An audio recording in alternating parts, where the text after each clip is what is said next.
हम लोगों ने बात किया था कि डेवलपमेंट एडमिनिस्ट्रेशन के बारे में ओरिजिन क्या था और किस स्कॉलर ने क्या बोला। थीम वही है, development administration means changing of socio economic development, change of socio economic development, सामाजिक आर्थिक न्याय का जो सिस्टम उसे बदलना है। सो it is also called social engineering. यहां तक हम लोगों ने बात किया था। Next is purpose of development administration. इनका पर्पस क्या है? बड़ा सिंपल है, यही सोशियो इकोनॉमिक डेवलपमेंट करना है। तो सोशियो डेवलपमेंट के लिए क्या करने होंगे? जातिवाद भेदभाव तोड़ने होंगे। इकोनॉमिक डेवलपमेंट के लिए क्या करने होंगे? उद्योग धंधे बढ़ाने होंगे, कैपिटल फॉर्मेशन करना पड़ेगा, यही सारी चीजें। Number one,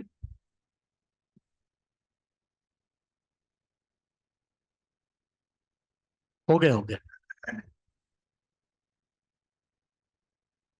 economic growth.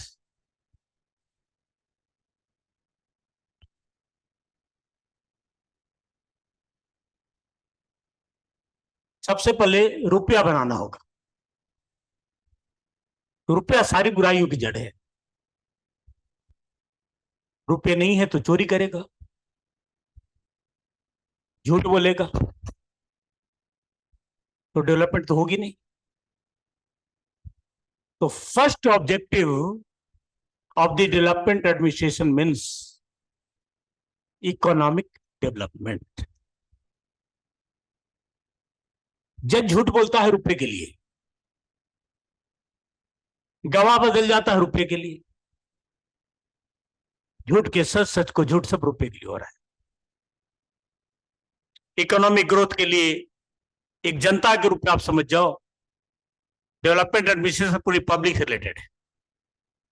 उद्योग धंधे बढ़ाने होंगे, नौकरियां देनी होगी, एग्रीकल्चर का प्रोडक्शन बढ़ाना होगा, है ना, सब कोई प्रोस्पेरस हो जाए। एवरी इंडिविजुअल और citizens must fulfil their basic requirements, that is roti kapda और मकान। हर आदमी की बेसिक रिक्वायरमेंट पूरी होनी चाहिए। It is only by way of the economic growth. Basic requirement में खाना मिलना चाहिए, न्यूट्रिशियस फूड, ये एक इंसान को चाहिए। रहने का अच्छा घर चाहिए, पहनने के लिए कपड़े चाहिए, मेडिकल फैसिलिटी चाहिए, पढ़ने के लिए स्कूल चाहिए। These are the basic needs. अब इंडियन कंसर्न में देखो सरकार इसके लिए क्या कर रही है। मिड डे मील प्रोग्राम एक चलाती है स्कूल में सरकार, क्योंकि गरीब के बच्चे स्कूल नहीं जाते थे, इसलिए गरीब के बच्चों ये स्कूल इसलिए नहीं जाते थे कि उनकी इनकम कम थी परिवार की, तो अब माँ बाप काम पे लगा देते। भाई काम पर किस लिए लगाया? खाने पीने के लिए। सरकार ने प्लान बनाई कि हम इनको फ्री में खाना देंगे, फ्री में एजुकेशन देंगे, न्यूट्रिशियस फूड देंगे, राइट। उसमें रुपए खर्च होंगे, प्रोडक्शन भी चाहिए, अनाज भी तो चाहिए। अभी स्कैम वगैरह छोड़ दो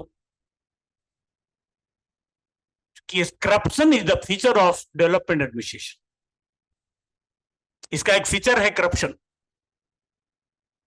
जब तक डेवलप नहीं हो जाते करप्शन रहेगा, क्योंकि जिसको जहां पर ऑथोरिटी मिली है सबकी तो बेसिक नीड्स पूरी ही नहीं है। जो जहां है वो लपेटने में लग जाता है। And for achieving the goal of development administration, civil servant has given discretionary power. To take decision. Civil servant को डिस्क्रिशनरी पावर कुछ मिल जाता है, कुछ विवेक सा इस्तेमाल करना होगा, उसका इस्तेमाल अपने हित में करता है।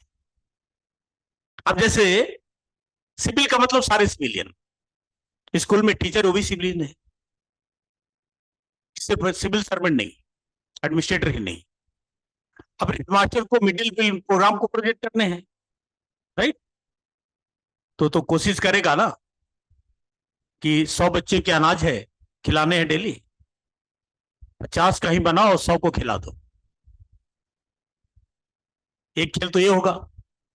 दूसरा है 100 के बच्चे बने, लेकिन जिस लेवल की राइस पल्स चाहिए वो राइस पल्स उस स्टैंडर्ड का नहीं खरीदा, या डेली रूटीन में क्या क्या खिलाना है वो न खिलाया, या डेली खिला रहा है लेकिन जो रिक्वायरमेंट या स्टैंडर्ड हो नहीं मिल रहा है। कितने बड़े करप्शन हो रहे हैं। And that is called discretionary power of the headmaster. उसकी डिस्क्रिशनरी पावर हो गए।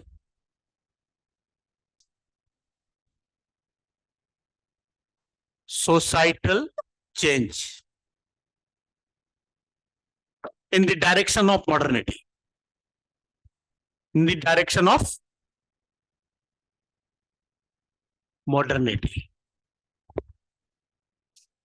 समाज में सबके साथ ट्रीटमेंट एक तरह की हो, this is called direction to the modernity. पहले छुआछूत था, भेदभाव थे, बहुत सारी कम्युनिटी थी जो हाई क्लास मानी जाती थी, कुछ कम्युनिटी थी लो क्लास मानी जाती थी, उनके टास्क अलग थे, उठना बैठना सब अलग था। इतने नहीं, कॉलोनियां भी अलग होती। अभी भी देखेंगे आपको, चूंकि अभी मिटा नहीं है पूरा, किसी खास कास्ट की जो गांव होंगे एक साथ होंगे, दूसरे कास्ट की अलग होगी, राइट? और या बहुत सारे जो छोटे कास्ट के रूप में जाने, छोटा बड़ा तो कोई है नहीं, चूंकि ऊपर से आ रहा है तो समझाने के पर्पज से बोल रहा हूं। उनकी कॉलोनियां उनसे अलग होती, आज भी आपको दिखेंगे। And we are in the phase of the development administration. आज हम लोग डेवलपमेंट एडमिनिस्ट्रेशन के फेज में। So it is the duty of the government to change in the society. सरकार इसके लिए चेंज कर रही है। पहले तो ये भी था कि मान लो कोई खास कम्युनिटी की कॉलोनी है, तो उस कम्युनिटी के एरिया में आप बस नहीं सकते, रिसाइड नहीं कर सकते, जमीनें नहीं खरीद सकते, इतने डिफ्रेंशिएट थे। अब वो सारी चीजें नहीं है, कोई भी कहीं बसेगा। अब तो मिक्स हो गया ना। या आना जाना, खान पान, उठना बैठना साथ नहीं था, अब सारे खत्म हो रहे हैं। क्यों खत्म हो रहे हैं? Government has make policy to change in the society. सरकार ने ऐसी पॉलिसी बनाई है और बना रही है, equality before law, equal protection of the law कर रही है। पहले सबके लिए अलग नियम कायदे कानून थे, अब ऐसा नहीं है, मिटता जा रहा है। Next, social justice.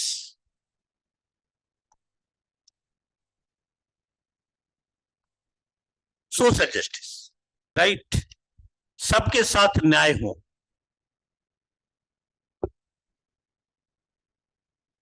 बच्चों के साथ न्याय हो, वीमेन के साथ न्याय हो। पहले क्या था, वीमेन है तो उसके भी स्पेशल प्रिविलेजेस थे, एलिट क्लास की वीमेन की स्पेशल प्रिविलेजेस थे, लोअर क्लास की वीमेन के वो प्रिविलेजेस नहीं थे। इतने ही नहीं थे, बड़े बच्चों की स्कूल अलग थे, गरीब के बच्चों के स्कूल अलग थे। गरीब के बच्चों में स्कूल ही नहीं होता, पढ़ाई नहीं होती। हालांकि अब अभी भी बहुत कुछ दिखता है। बड़े घर के बच्चे बड़े स्कूल में पढ़ते हैं, पब्लिक स्कूल में, सरकार भी इसे बराबर करने में भी फेल है। बड़े बड़े ऑफिसर्स, मिनिस्टर के बेटे विदेश में पढ़ते हैं, सरकारी स्कूल में नहीं पढ़ते हैं। मेडिकल फैसिलिटी लेना है तो कहीं और जाएंगे, और इधर बनाएंगे कि सबके लिए हॉस्पिटल से अपना इलाज नहीं कराएंगे। But we have been studying for theory part, हम लोग अभी थ्योरी पार्ट पढ़ रहे हैं, समस्या तो बहुत सारे हैं। Next, attitudinal change. Attitudinal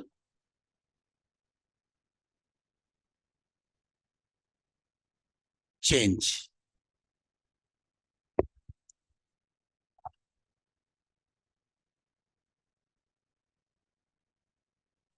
attitude का मतलब समझते ही आप, इंसान की, लोगों की मनोवृत्ति बदलनी होगी।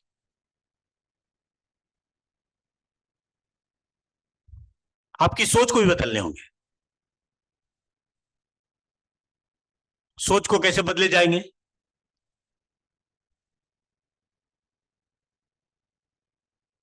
बताओ। आपकी सोच है कि आप बड़े आदमी हो,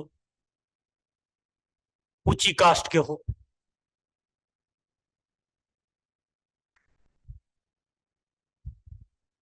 और किसी की सोच है कि मैं नीची कास्ट की हूं, गरीब आदमी हूं, मेरे साथ भेदभाव होता है।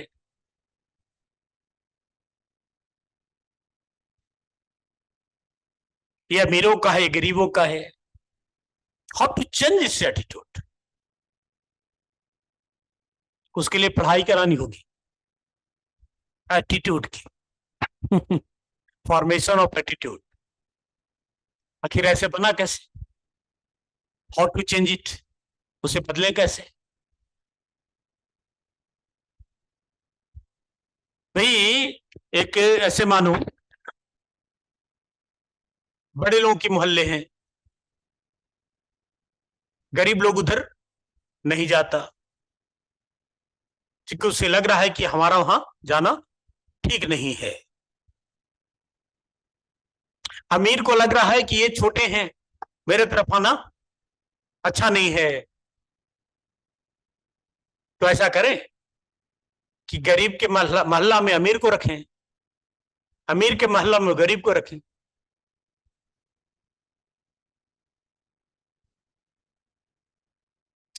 तो मनोवृत्ति में थोड़ा बदलाव आएगा। क्या कि वो क्या सोचता है या क्या सोचता है। बहुत सारे ऐसे थ्योरी हैं। ये चैप्टर है एथिक्स में, जीएस फोर्थ पेपर में है। इसका कंटेंट है सी सेट में, changing the attitude. And what is the attitude? Attitude होता क्या है, और जो एटीट्यूड है उसे चेंज कैसे करें, उसकी टेक्निक क्या है। राइट? जैसे किसी स्टूडेंट को मान लो मेरे प्रति नेगेटिव कॉन्सेप्ट बना हुआ है, राइट, वो मुझसे बात नहीं करता, प्रश्न नहीं पूछता। तब एक तरीका है ना कि मैं उसके पास जाऊं, उससे बातचीत करूं, तो वो जो सोच रहा है उसमें बदलाव आएंगे। ये कहता है कि जो ऑफिसर्स हैं और जो पॉलिटिकल एजुकेटिव हैं, मंत्री हैं, विधायक हैं, इन सब का एटीट्यूड चेंज करना पड़ेगा। You are civil servant to serve the nation, you have to provide socio economic justice. आप अधिकारी नहीं हैं, आप जनता का सेवक हैं। तो जनता का सेवक काम कैसे करेगा? According to the concern of the public, not concern of the bureaucrats. जनता की समस्या को समझना होगा, उसके हिसाब से काम करने होंगे। विधायक एमपी को समझना होगा कि जनसेवक है, वो लूटने के लिए नहीं आया है, राइट। लेकिन वो देखो, एक बार एक विधायक बन जाता है, अरबपति बन जाता है। एमपी बन गया तो खरबपति बन गया, मंत्री बन गया तो कुछ कहो ही मत। मुकेश अंबानी को चैलेंज कर देगा वो, कहां से रुपया आ जाता है फिर।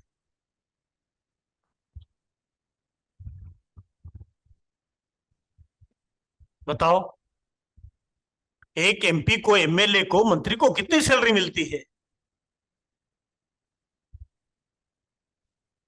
2 से 3 लाख के बीच सारे लॉन्सेज हैं उन्हें। इतना अमीर कैसे हो जाता है? वो सारा डेवलपमेंट एडमिनिस्ट्रेशन का रुपया खाता है। इसलिए कह रहा है, change the attitudes of the bureaucrats. जितने भी प्रोग्राम्स हैं, प्रोजेक्ट्स हैं, देखते नहीं है कि रोज ब्रिज गिर जाता है, अरबों रुपए लगे उसमें, टूट गया। कॉन्ट्रैक्टर ने कैसे बनाई? कॉन्ट्रैक्टर ने उस रूप में नहीं बनाई जो इंजीनियर ने स्टैंडर्ड बनाई थी, क्योंकि उसमें 20% मंत्री लिया शेयर, 20% ब्यूरोक्रेट्स लिए, तो 40% तो ले लिया। तो बनाएगा कहां से? उसे भी प्रॉफिट करनी है, लगाने भी हैं, तो टूटेगा ही टूटेगा। हाँ। ये सारे खेल है जी। प्रधानमंत्री जो राजीव गांधी थे, तो उन्होंने बोला था कि केंद्र से अगर 1 रुपया जाता है तो गांव की दहलीज पर 15 पैसा पहुंचता है। 85 पैसे का स्कैम होता है। और उसका प्लानिंग कमीशन थी, तो वो उसका पूरा हिसाब बताया था। देश के लिए दुर्भाग्य, प्रधानमंत्री बोलता है, प्लानिंग कमीशन बोलता है कौन कितना कमीशन खाता है, लेकिन कंट्रोल करने की कैपेसिटी किसी के पास नहीं। ये कंट्रोलिंग तभी होगी जब एटीट्यूडनल चेंज होगा। आप देखो ना, सिंपली देखो, आपको चुनाव लड़ने हैं, पॉलिटिकल पार्टियां टिकट बेचती है, उसको देगी जो चुनाव जीतने की कैपेसिटी रखता है, पहली बात है, किसी खास कम्युनिटी की जिसकी पॉपुलेशन ज्यादा है। सारे कंडीशंस हैं, आप जीत सकते हैं, लेकिन 10 करोड़ रुपया दोगे तब टिकट मिलेगी, क्योंकि देने वाले 1000 हैं। तो 10 करोड़ रुपया उसने टिकट परचेज करी, चुनाव में 5 करोड़ रुपया लगाया, 15 करोड़, और हार गया। उसके गए। अगर जीत गया तो जब इतना इन्वेस्ट किया तो उसके लिए तो बिजनेस है ना। Politics become business, not a service. और मंत्री बन गया तो सारा खेल कमीशन का चलता है। प्लानिंग कमीशन ने बताया था, ये हिसाब याद नहीं आ रहा है, कि 15-20% पॉलिटिकल एग्जीक्यूटिव खाते हैं। और बोल कौन रहा है? पॉलिटिकल एग्जीक्यूटिव ही।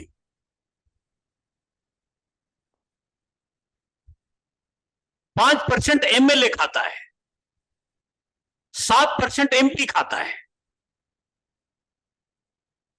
5% जिला परिषद खाती है। छोट भैया जो नेता होता है ना, जो चुनाव में मदद करता है, वो भी 5% खाता है। अब देखना, कोई काम हो रहा है तो छोट भैया जो नेता है वो आगे पीछे रहेगा। प्रेशर ग्रुप भी खाता है, रोड बनने नहीं देगा, नेक्स्ट लाइट्स वगैरह काम होने नहीं देगा। जम्मू कश्मीर है तो रेलवे की लाइन नहीं जाने देगा, बम से उड़ा देगा, तो उसको भी चढ़ावा करिए, तब चुप रहेगा। इसलिए कितना जरूरी है एटीट्यूडनल चेंज, आप सोच सकते हो। एक ब्यूरोक्रेट्स अपॉइंटमेंट होने के बाद तो सोचता है कि जितना चाहो रुपया कमाओ,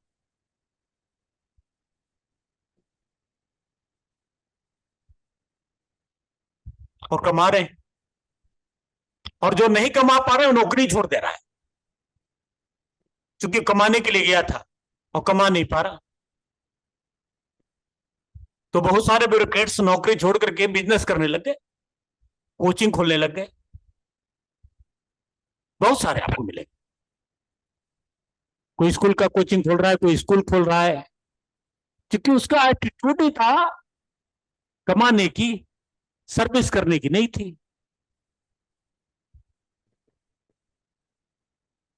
right. Next, nation building.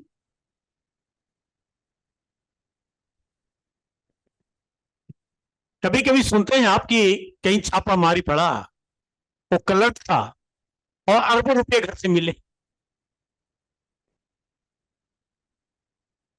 Minister की सेक्रेटरी के पास मिला। सुना है ना हाल फिलहाल में? कहां पर? अभी अभी एक महीना के अंदर इलेक्शन के दौरान में एक मिनिस्टर के सेक्रेटरी के पास अरबों खरबों रुपए मिले।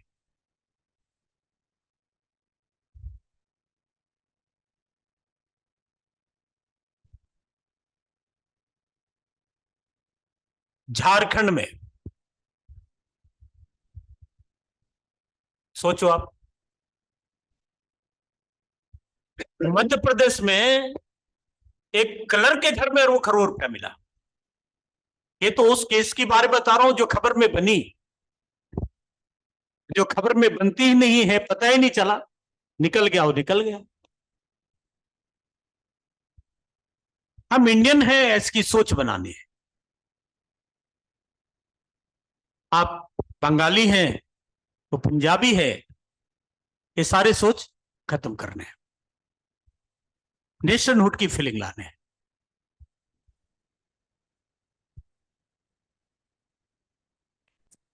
यानी भारत जैसे देश में बहुत इंपॉर्टेंट है नेशन बिल्डिंग का कॉन्सेप्ट। कैसे है? यहां इतने कल्चर हैं, इतने रेसेस हैं, इतनी बोलियां हैं, इतने खान पान है, रहन सहन है, वो यूनाइट कैसे हो जाए?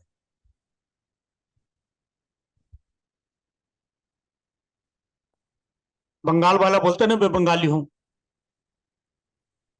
हरियाणा वाला हरियाणवी, महाराष्ट्र वाला मराठी।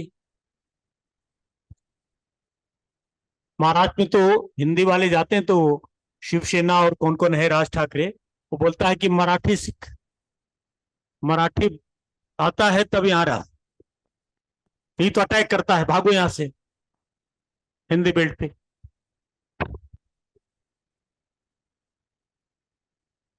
है ना, सुनते सुनते ही होंगे आप। कश्मीरी नहीं चाहता कि इधर के लोग जाके बसे, उनकी अपनी कल्चर है। तमिल वाले नहीं चाहते,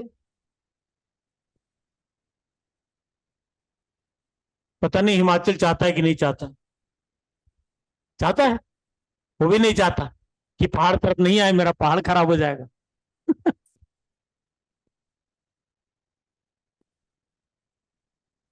तो बताओ नेशनहुड की फीलिंग कैसे आएगी? और ये पब्लिक नहीं कर रही है, ये पॉलिटिकल पार्टियां करती है, जिसे जिम्मा मिला है नेशन बिल्डिंग का, वही करती है। सबके कल्चर अलग हैं भाई। आप गाय की पूजा करते हो और ये गाय को खाता है,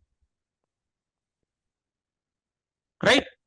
तो एक तरफ कहते हैं कि ना खाओ, उसकी कल्चर अपनी है, आपकी कल्चर अपनी है। तो कहता है फिर हमारा अलग कंट्री होना चाहिए, क्योंकि उनकी कल्चर अलग है। दुनिया में जितने भी कंट्री हैं सब कल्चर बेस्ड हैं। सिर्फ इंडिया है जहां हजारों कल्चर है, हजारों बोलियां। हर मोहल्ले के बाद कल्चर ही बदल जाता है, बोलचाल बदल जाएंगे।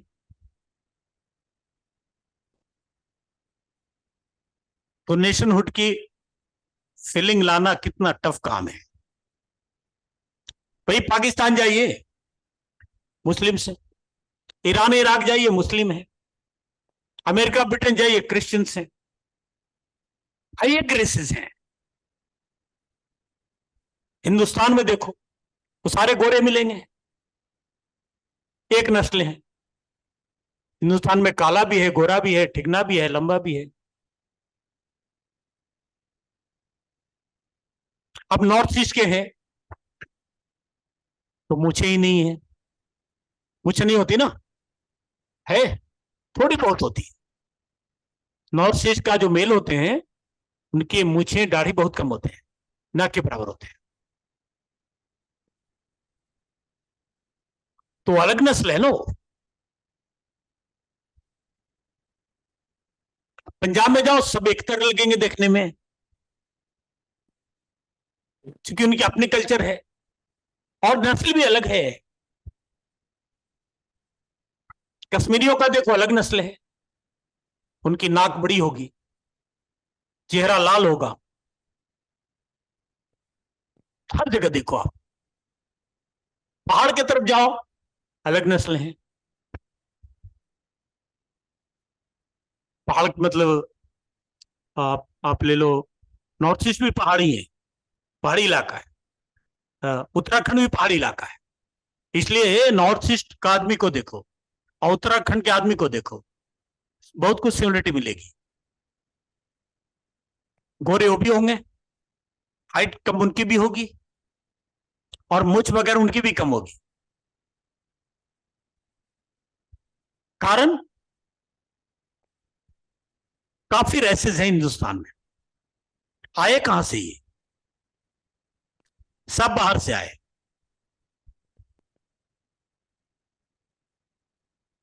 ये सारे मंगोल हैं, मंगोलाइट। नॉर्थ ईस्ट के लोग हैं, वो मंगोलाइट हैं। उत्तराखंड वाले भी मंगोलाइट हैं। तो क्लाइमेट चेंज होता है ना, तो उसके हिसाब से थोड़ी सी शरीर पर इंपैक्ट अलग अलग होता है।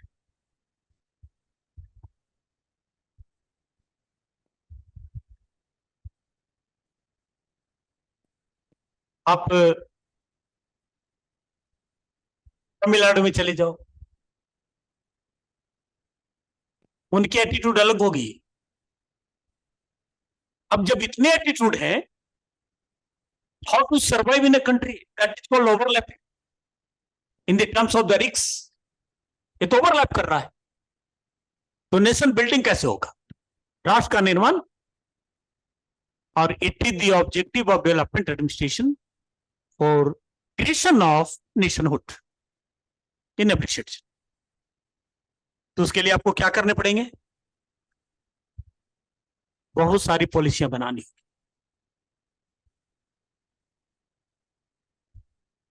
इंडस्ट्रियल डेवलपमेंट करने पड़ेंगे, इक्विटेबल डेवलपमेंट करने पड़ेंगे। हर जगह बराबर डेवलपमेंट करना पड़ेगा।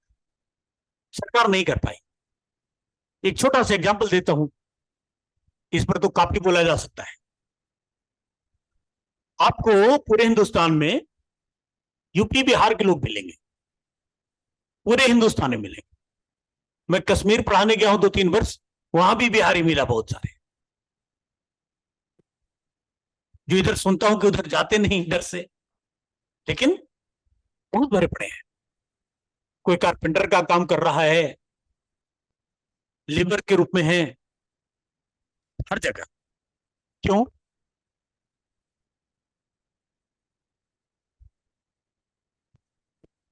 यूपी बिहार के लोग ही क्यों हैं? कुछ आई बात समझ में? There is lack of equal distribution of industrialisation, education, etcetera etcetera. Equal distribution नहीं हुआ। गवर्नमेंट ने क्या की कि जितने भी इंडस्ट्री है या तो गुजरात में बढ़ाई, गुरुग्राम में दिया, तो पॉपुलेशन माइग्रेट कहां करेगी? अरे काम यहां मिल रही है तो आप जाओगे कहां? काम की तलाश में आओगे। अब माइग्रेट किया, क्यों किया? Due to the lack of failure of the government policy. Government has been following legacy of the British policy.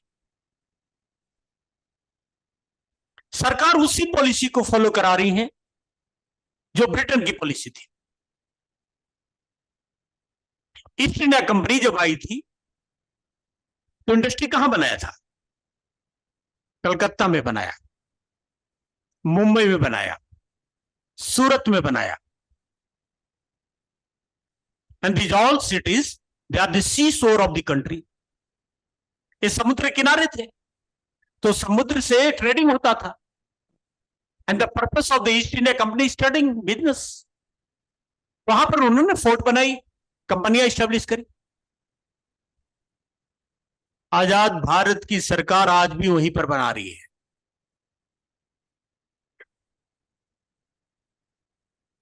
सारे आए वहीं पर बना रही है, छोटे डिस्ट्रिक्ट वगैरह में नहीं जाती, क्योंकि पर्पस क्या है? ट्रेडिंग करना। आसानी से बिजनेस हो गया वहां पर, क्योंकि पहले से इंडस्ट्रियल पॉलिसी चल रही है वहां पर। सड़कें बनी हुई है, जहाज है, एक फ्रेमिंग बना हुआ है। आज भी सब ज्यादा इन्वेस्टमेंट सरकार कहां करती है? गुजरात में करती है। नॉर्थ ईस्ट में करती है क्या? नहीं करती। बिहार में नहीं करती। तो फिर आप कहां जाओगे? गुजरात ही जाओगे। ये इक्वल डिस्ट्रीब्यूशन की ही नहीं, इसलिए कोई स्टेट ज्यादा डेवलप है, कोई कम है।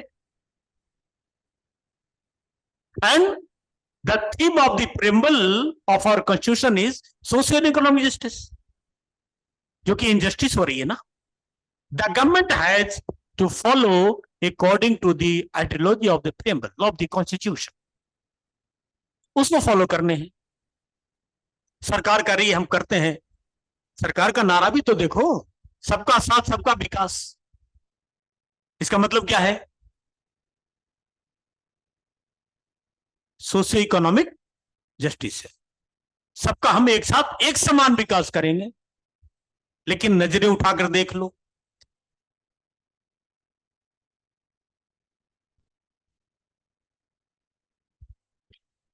बहुत सारे स्टेट में सेंट्रल यूनिवर्सिटी तक नहीं है।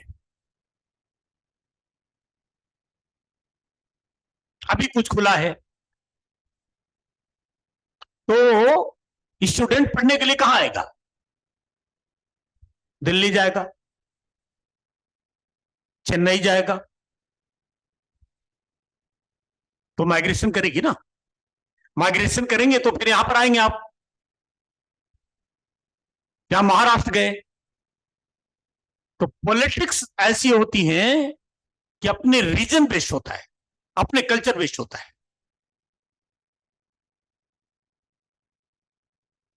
और सरकार कुछ नहीं बोलती। देखो सरकारें कैसे बोलती है, बता देता हूं। एक इंसिडेंट हुआ महाराष्ट्र में, बहुत सारे यूपी बिहार को जो लोग थे, वर्किंग पीपल था, उस पर मराठियों ने अटैक किया। एक बार पेपर देने गए थे रेलवे का, राइट? तो वहां पर जो ग्रुप थे, पॉलिटिकल ग्रुप्स जो इस काम में लगे हैं, स्टूडेंट को पेपर ही नहीं देने दिया, राइट? होटल में खोज खोज के सर्च किया, कि कौन कौन आया है बाहर से। ये मैं नहीं बोल रहा हूं, ये पक्की खबरें हैं। अटैक किया, भगाए, पेपर नहीं देने दिए। कुछ जगह हुआ होगा, कुछ जगह नहीं हुआ होगा। इस पेपर लीक हुआ तो कुछ जगह हुआ, कुछ जगह नहीं हुआ, कुछ जगह हुए होंगे। ये खबरें बनी। जब ये खबरें बनी तो बिहार के और यूपी के चीफ मिनिस्टर ने बोला कि हमारा संविधान कहता है हम कहीं भी आ जा सकते हैं। फंडामेंटल राइट संविधान पढ़ने लगे। Every citizen has right to move and go throughly throughout India under article 19, कि हर हिंदुस्तानी को यह अधिकार है कि हिंदुस्तान में कहीं भी आ जा सकता है, कहीं भी नौकरी कर सकता है। They can reside, they can profess. ये हमारा फंडामेंटल राइट्स। तो ये दो स्टेटों ने तो दुहाई दे दी संविधान की, लेकिन अपनी रिस्पॉन्सिबिलिटी नहीं बताई कि भाई यही का लोग क्यों जाते हैं, वहां वाला क्यों नहीं आता। आपकी जिम्मेदारी क्या है? अपने स्टेट में इंडस्ट्रियलाइजेशन करो, जाने की जरूरत ही नहीं पड़ेगी। And they all are the always cabinet minister, भारत सरकार में मंत्री रहते हैं, राइट? लेकिन वो कर नहीं पाते। कारण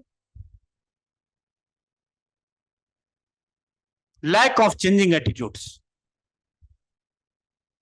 lack of intention for nationhood feeling.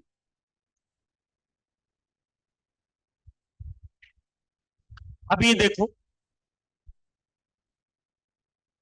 अभी जो भारत सरकार है दो पॉलिटिकल पार्टी के सपोर्ट पर है, that is the coalition government. JDU जो बिहार के हैं और टीडीपी जो कहां के हैं, आंध्र प्रदेश के हैं कि तमिलनाडु के, आंध्र के हैं। अब इन दोनों की सपोर्ट पर है सरकार। इसके पहले यूपीए की गवर्नमेंट थी, मनमोहन सिंह जी की। उस समय जो सेंट्रल की गवर्नमेंट थी, बिहार के ही आरजेडी की सपोर्ट पर थी। और अभी जनता दल यूनाइटेड सपोर्ट पर है, और ये स्टेट सबसे पिछड़ा है। यानी अपनी बात नहीं करा पाते।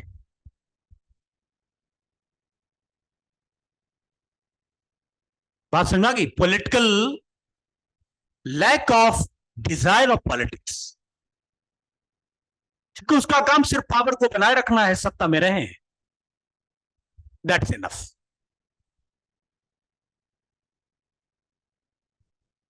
अभी जेडीयू वाले स्ट्रिक्ट हो जाएं तो तुरंत फंडिंग बिहार की तरफ स्टार्ट हो जाएगा, तुरंत इंडस्ट्रियलाइजेशन स्टार्ट हो जाएंगे। ये नहीं हो रहा। तो बहुत सारी इशूज हैं। Why the population has been migrating from state to state, because state government is failure. State government failure है। एक तो कुछ स्टेट गवर्नमेंट फॉर्चुनेटली सक्सेस है, फॉर एग्जाम्पल महाराष्ट्र, गुजरात, उसके साथ सौभाग्य जुड़ा है क्योंकि समुद्र के किनारे हैं, पहले से डेवलपमेंट रहा है, आज भी डेवलप बढ़ते जा रहे हैं। और जो दूर में है, जो समुद्र के किनारे नहीं है, उनकी समस्या है, उनके डेवलपमेंट नहीं हो पा रही। इकोनॉमिक पहले बात की आपने, economic growth is main M for the achieving the goal of development administration, ये मेन एम है।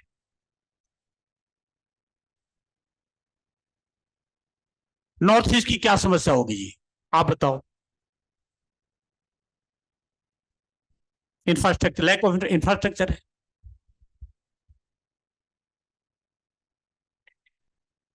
लैक ऑफ कनेक्टिविटी है। हाँ,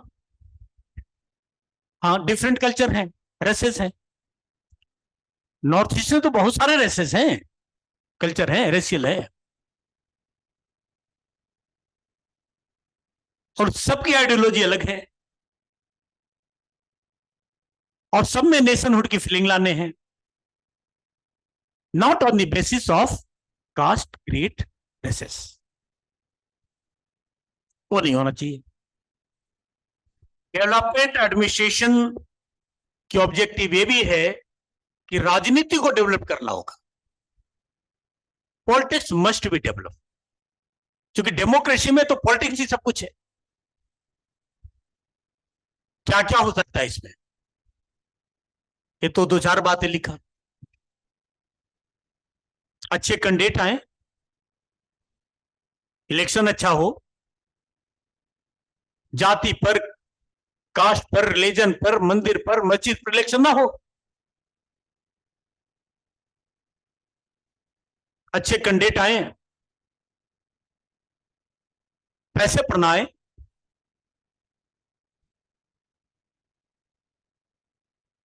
राइट, नेशनहुड की फीलिंग लाता हो। तो सारे पॉलिटिकल पार्टियां तो नेशन तोड़ने की बात करते हैं, करता है ना, and they are based on the class और रिलीजन।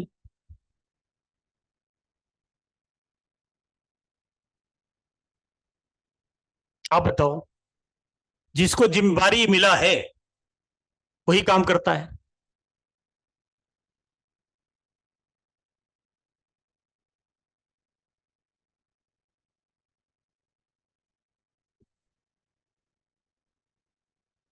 कोई हिंदू राष्ट्र मांग रहा है, कोई मुस्लिम राष्ट्र मांग रहा है, कोई सिख राष्ट्र मांग रहा है, हर जगह इसी पर पॉलिटिक्स हो रही है, और चुनाव जीते जा रहे हैं।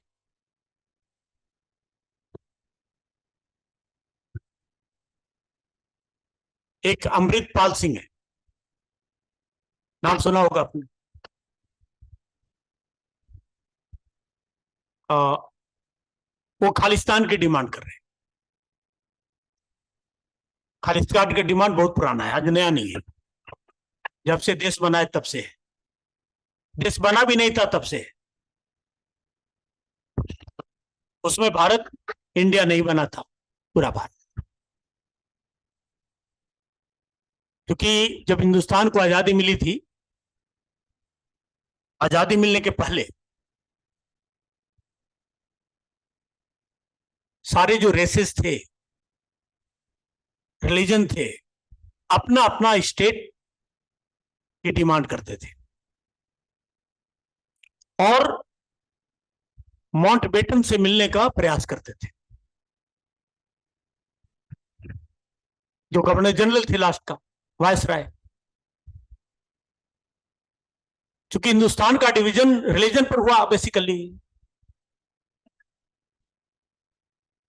पाकिस्तान इस्लामिक स्टेट इसलिए तो बना कि सिर्फ इस्लाम रहेगा, और इस्लाम के कायदे कानून रहेंगे। इसलिए दंगे हुए कि जो नॉन इस्लाम में रहे ने उससे कत्ल किया, भगाया। इधर से भी दंगे हुए, गांधी जी ने रोका, क्योंकि इधर की स्टेट जो बनी थी वो सेकुलर स्टेट बना, हिंदू स्टेट नहीं बना। सेकुलर मीन्स सारी कम्युनिटी का, सबका। हिंदू महासभा थी जो हिंदू स्टेट की बात कर रही थी, क्योंकि वो मुस्लिम स्टेट हो रहा है तो हिंदू स्टेट बने। लेकिन इसकी सीटें मिली ही नहीं, चुनाव जीत ही नहीं पाए। अरे भाई, मोदी चुनाव जीते तो वो अपनी पॉलिसी बनाएंगे, तो पार्टी सीट नहीं जीत पाई। राइट, इसलिए अपनी आइडियोलॉजी को नहीं ला पाई, और जीत भी जाती तब भी लाना पॉसिबल नहीं था, क्योंकि बहुत सारी पॉलिटिकल पार्टियां होती है पार्लियामेंट में, एक तो होता नहीं है, सबकी अपनी आइडियोलॉजी होती है। तो माउंटबेटन के साथ बात हो रही थी, हिस्ट्री में आप पढ़ोगे, मास्टर तारा सिंह की, खालिस्तान के लिए।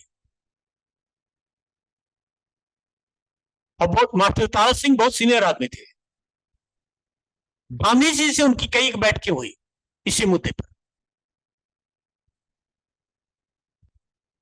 वो गांधी जी से भी सीनियर थे,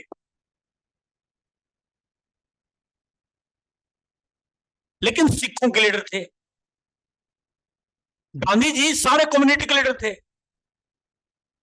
हिंदू मुस्लिम सिख ईसाई सबका। तो मास्टर तारा सिंह का इंपैक्ट सिर्फ पंजाब में था,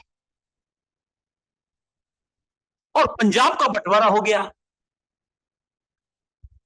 पाकिस्तान बटा तो पंजाब आधा गया, तो इधर, और सबसे ज्यादा जो प्रभावित हुआ वो पंजाब ही प्रभावित हुआ। हिंदुस्तान पाकिस्तान के डिवीजन में इंपैक्ट में आया बंगाल के लोग, राइट, क्योंकि बांग्लादेश का जो एरिया था जो पाकिस्तान में था,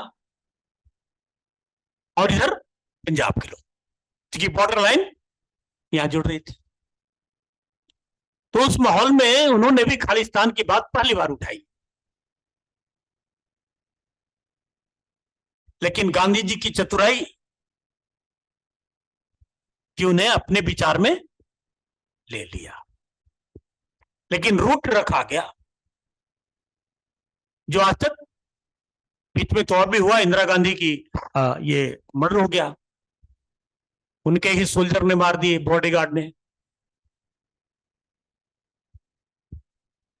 तो ये बातें इधर उठी, वो जेल में है, राइट।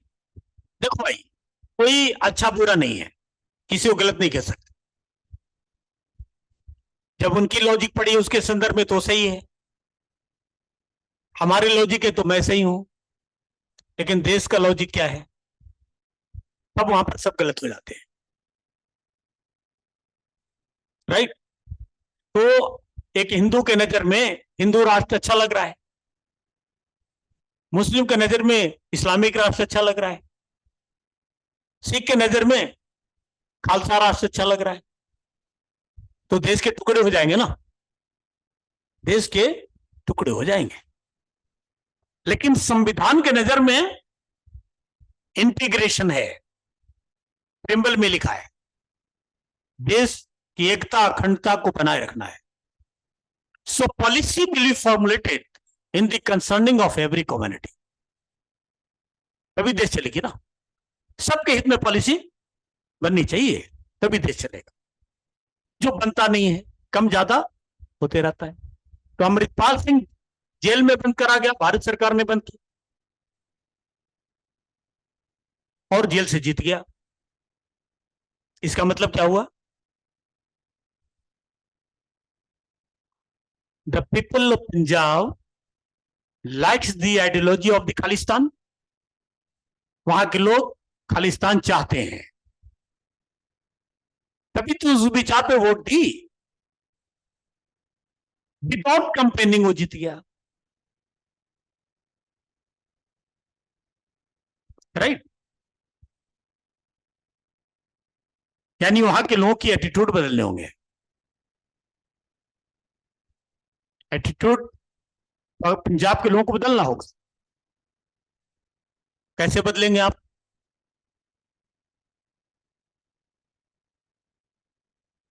कैसे बदल सकते हो?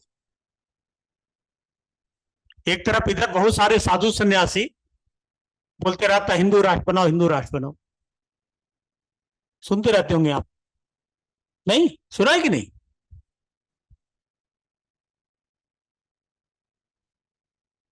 बहुत सारे मेंबर ऑफ पार्लियामेंट सन्यासी हो गए,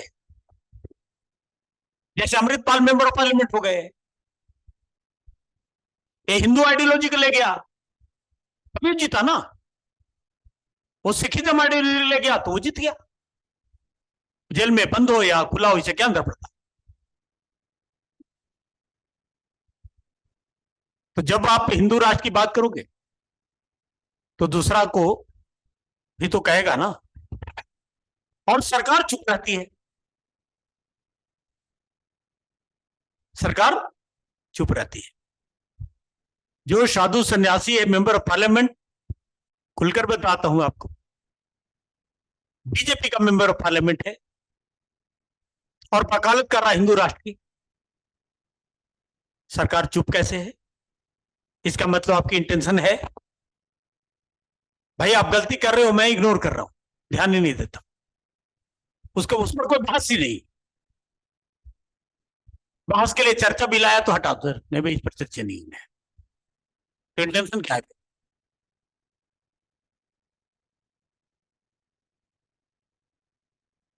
या ऐसे देखो, अभी चुनाव हो रहा था तो कांग्रेस वाले या जो भी थे वो कह रहे थे कि मोदी जी की सरकार आएगी तो संविधान बदल देंगे, राइट, आरक्षण खत्म कर देंगे एससी एसटी का और संविधान में बदल देंगे। इस पर ही तो कंपेनिंग हुई।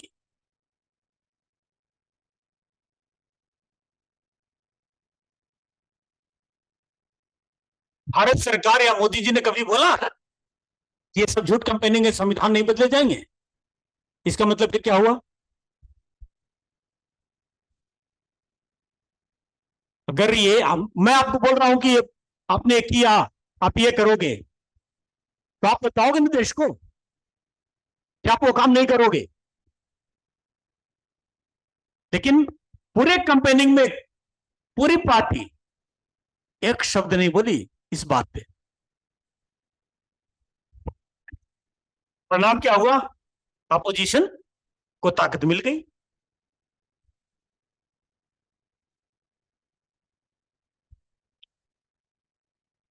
तब क्वेश्चन है कि डेवलपमेंट एडमिनिस्ट्रेशन गोल को कैसे अचीव करोगे?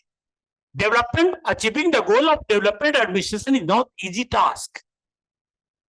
जितना आसानी समझ रहे हैं उतना आसानी से गोल को अचीव करना पॉसिबल नहीं है।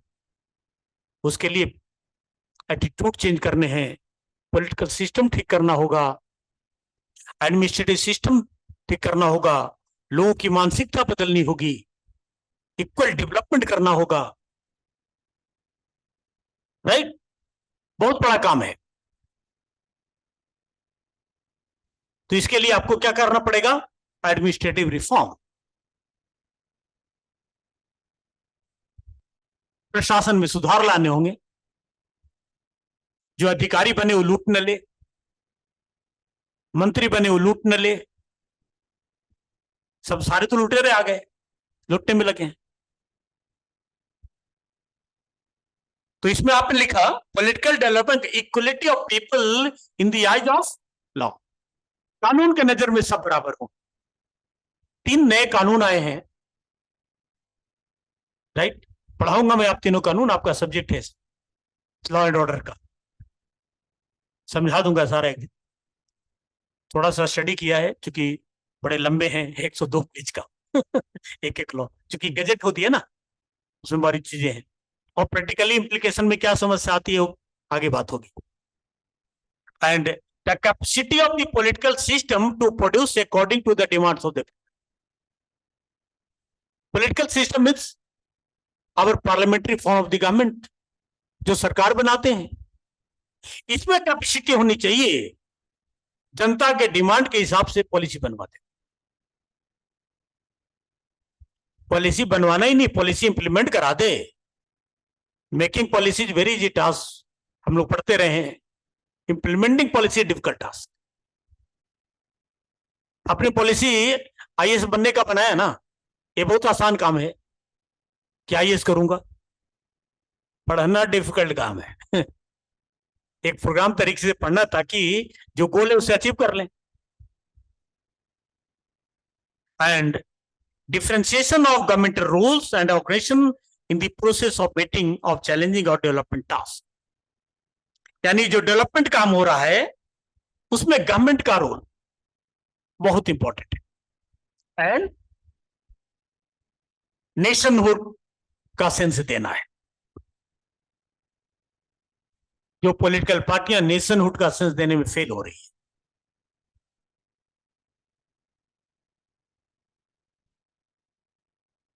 नेक्स्ट,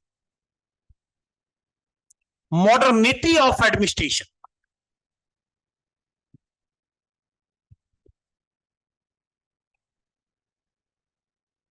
मॉडर्निटी ऑफ एडमिनिस्ट्रेशन, प्रशासन को आधुनिक बनाना होगा, राइट। ट्रेडिशनल स्टाइल नहीं, मॉडर्न स्टाइल लाने होंगे। तो मॉडर्न स्टाइल क्या होगा?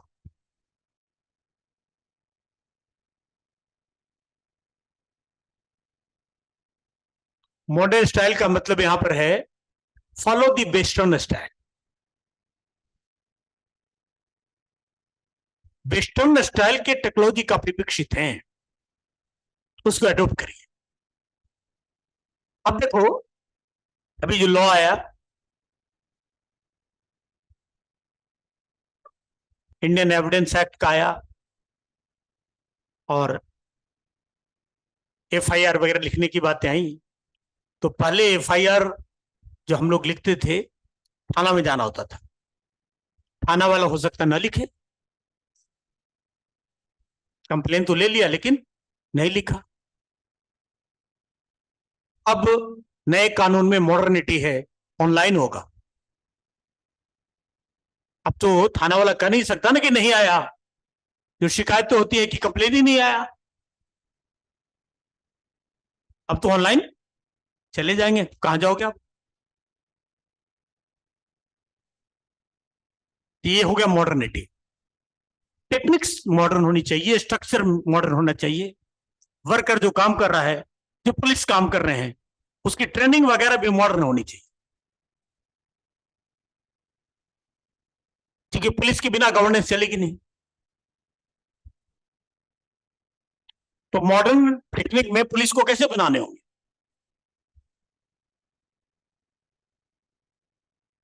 पुलिस आती है किसी काम के लिए, बड़ी ऊंची आवाज में बात करती है,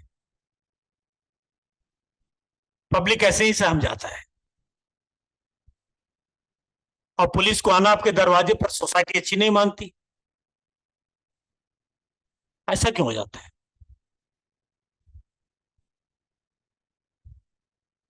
ऐसा इसलिए होता है कि पुलिस को डेमोक्रेटिक स्टाइल में ढाला ही नहीं गया। The style of the policing is based on Indian police act 1861। 1861 का कानून है, जो सिपाही विद्रोह के बाद अंग्रेज लाए थे, जिसमें इस तरह के कानून लाए गए थे। प्रोसीजर था कि पुलिस को इतना बनाओ कि पुलिस रिवोल्ट भी ना करे, क्योंकि उसका नाम ही था सिपाही विद्रोह। और सिपाही विद्रोह तो नाम था, लेकिन एक्चुअली ये सिविलियन विद्रोह था, सिविलियन रिवोल्ट था, जनता का विद्रोह था। भाई कुछ सिपाहियों ने करी थी, इनिशिएशन कुछ सिपाहियों ने की, और वो सिविलियन पुलिस नहीं थे, वो मिलिट्री पुलिस थे।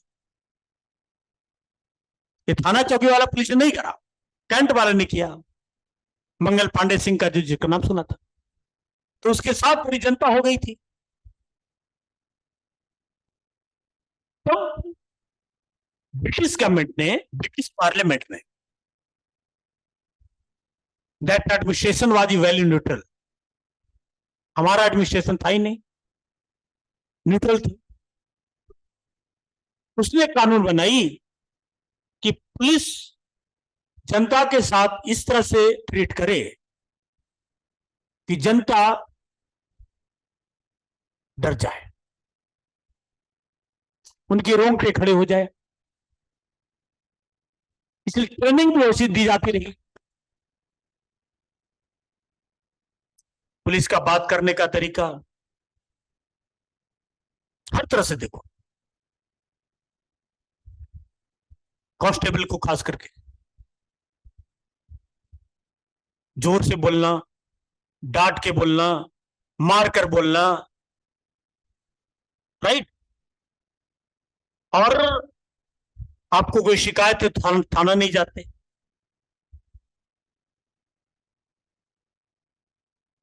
क्योंकि आपको लग रहा है कि थाना जाने का मतलब और परेशानी ही लेना है, एक मेंटेलिटी है, क्योंकि होता रहा है सर। इसका कारण यही है।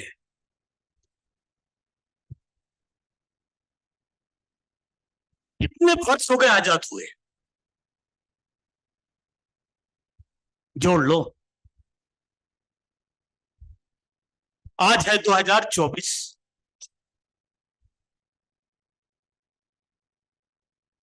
आजादी मिली 1950 में, हमारा संविधान लागू हुआ। ये कानून आज तक सरकार नहीं बदली। इशूज बताते रहूं, क्योंकि मॉडर्निटी और एडमिनिस्ट्रेशन है ये।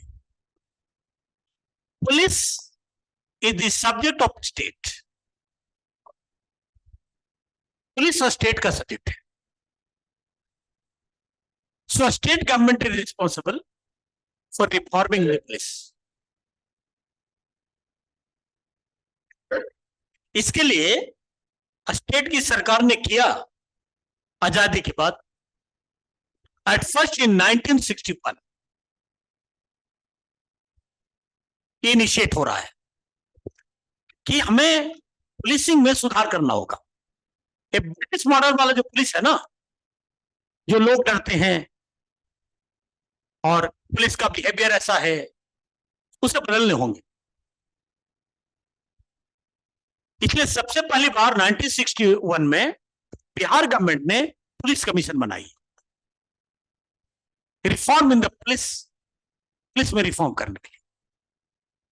After that UP government, Punjab government, सारी हिमाचल गवर्नमेंट, सारी गवर्नमेंट धीरे धीरे पुलिस रिफॉर्म की बातें की कि we have to change the attitude of the policing, training of the policing, right. इस सब की बातें करी स्टेट सरकार ने। लेकिन जितने भी रिफॉर्म की बात हुआ, उसके लिए इसको चेंज करना जरूरी है, right. Indian police act, and Indian police act will be reformed by the parliament. ये पार्लियामेंट से होगा, राज्य के हाथ में अधिकार ही नहीं। इसलिए कुछ राज्यों ने अपने स्टाइल बदले हैं, उनका काम करने का तरीका अपने साथ जितना हो सकता है वो करने की कोशिश की है, लेकिन जो एक्ट है यही नहीं बदला है।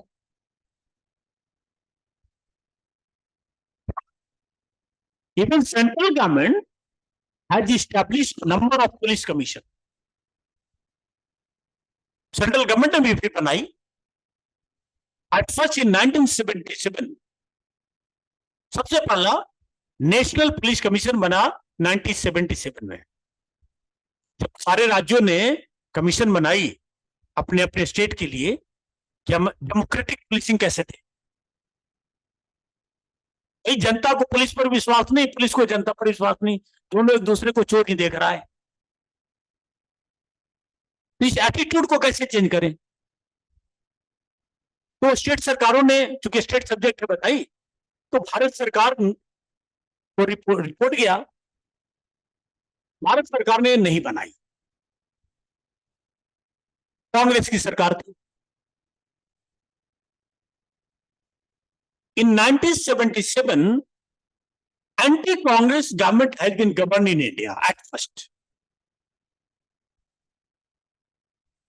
पहली बार 1977 में एक क्रांति होती है हिंदुस्तान में, राइट। और दो प्रधानमंत्री बनते हैं, एक बनते हैं चरण सिंह, चौधरी चरण सिंह, जो मेजोरिटी शो नहीं कर पाते। लोकसभा मेजोरिटी शो करना पड़ेगा, इसलिए सरकार उनकी गिर गई। एक ऐसे प्रधानमंत्री जो पार्लियामेंट का मुंह ही नहीं देखा, वो थे चौधरी चरण सिंह। उसके बाद मोरारजी देसाई बने, वो प्रधानमंत्री रहे। तो मोरारजी देसाई ने एक नेशनल पुलिस कमीशन बनाई।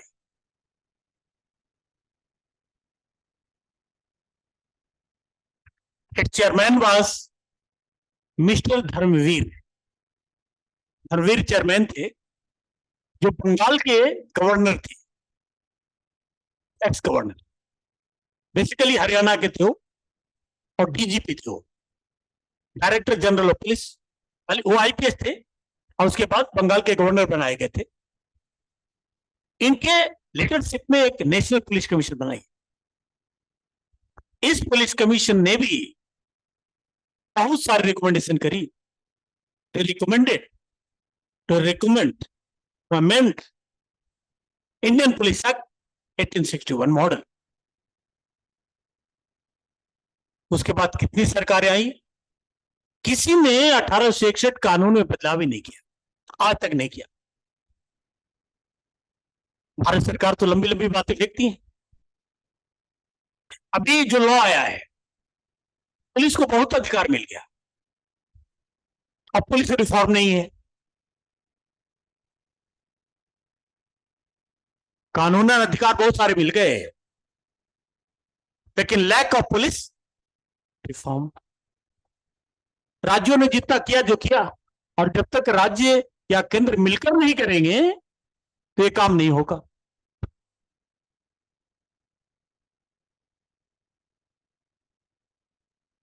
जो हायर ऑफिशियल्स है, उसकी ट्रेनिंग दूसरे तरफ में होती है। इस वजह लोअर लेवल के ऑफिशियल की, और बहुत पॉलिटिकल इंटरफेयर है पुलिस में, बहुत ज्यादा, हर छोटे छोटे बात में।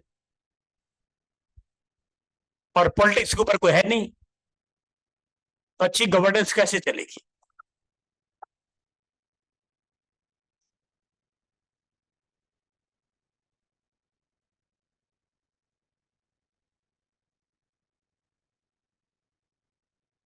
देखो, सस्टेनेबल डेवलपमेंट, हिंदी में इसको बोलते हैं सतत विकास, सब दिन का विकास। ऐसा डेवलपमेंट करिए कि सब दिन डेवलपमेंट होता रहे। वो कैसे होगा? जैसे मान लो आपके पास बहुत सारे रुपए हैं एज ए पर्सन, तो आपको अपने डेवलपमेंट के लिए खूब खर्च करो, राइट? और आने वाली पीढ़ी के लिए आपके पास भी रुपए ना हो तो डेवलपमेंट नहीं है। अरे अपने के लिए तो खूब इंजॉय किया, बड़ी गाड़ी, बड़े बंगले, यूरोप घूम रहे हैं, सब जगह घूम रहे हैं, और आपकी जो जनरेशन आने हैं उसके हाथ खाली रह जाए।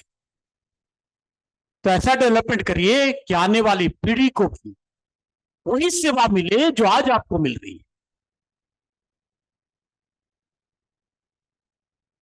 प्रेजेंट और फ्यूचर को ध्यान में रखकर, जैसे मान लो पब्लिक पॉलिसी में इन्होंने पढ़ाया है, साइंस का बहुत डेवलपमेंट हो गया, हर घर में एसी लगने लगे, क्लाइमेट चेंज होने लग गया। तो ये डेवलपमेंट नहीं है। अभी तो अच्छा लग रहा है, आने वाले 20 वर्षों में एक नई समस्या आएगी। वो क्या आ सकता है, इमेजिन करो। एक तो आपको आदत बन जाएगी, इसका इफेक्ट बॉडी में क्या जा रहा है हमें अभी ज्ञान ही नहीं है। शहर गर्म रहेगा, पॉल्यूशन बढ़ गए, फिर बीमारियां बढ़ेगी।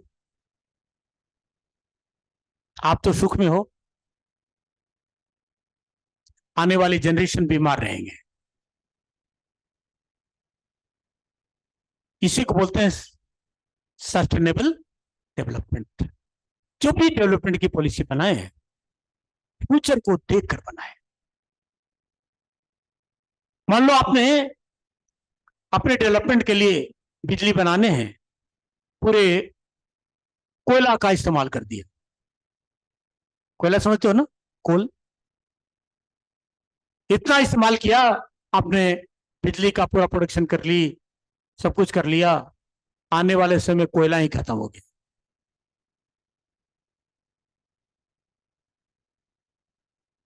इसी को बोला गया है सस्टेनेबल डेवलपमेंट। उसको ध्यान में रखते हुए आप सिंपली समझो, प्रकृति ने जो आपको दी है, आने वाली पीढ़ियों को उसे उसी रूप में सौंप के जाओ। इसका इस्तेमाल सिर्फ अपने लिए नहीं करना है,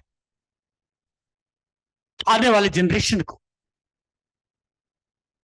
वही चीजें मिले जो आज आप ले रहे हैं।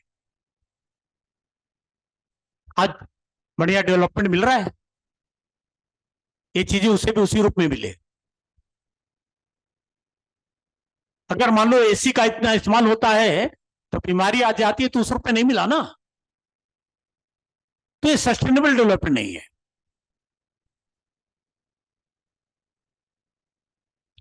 Take decision in the concerning of present as well as future.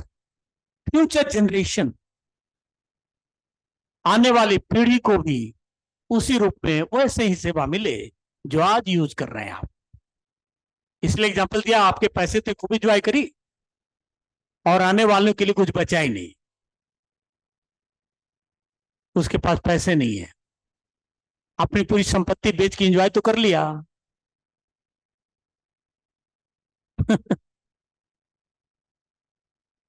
These are the objectives of development administration. इससे आपको एक एस्से का निर्माण हो जाएगा। जेएस का एस्से पेपर है, वो एस्से लिखने के लिए आते हैं, एक डेवलपमेंट से रहेगा।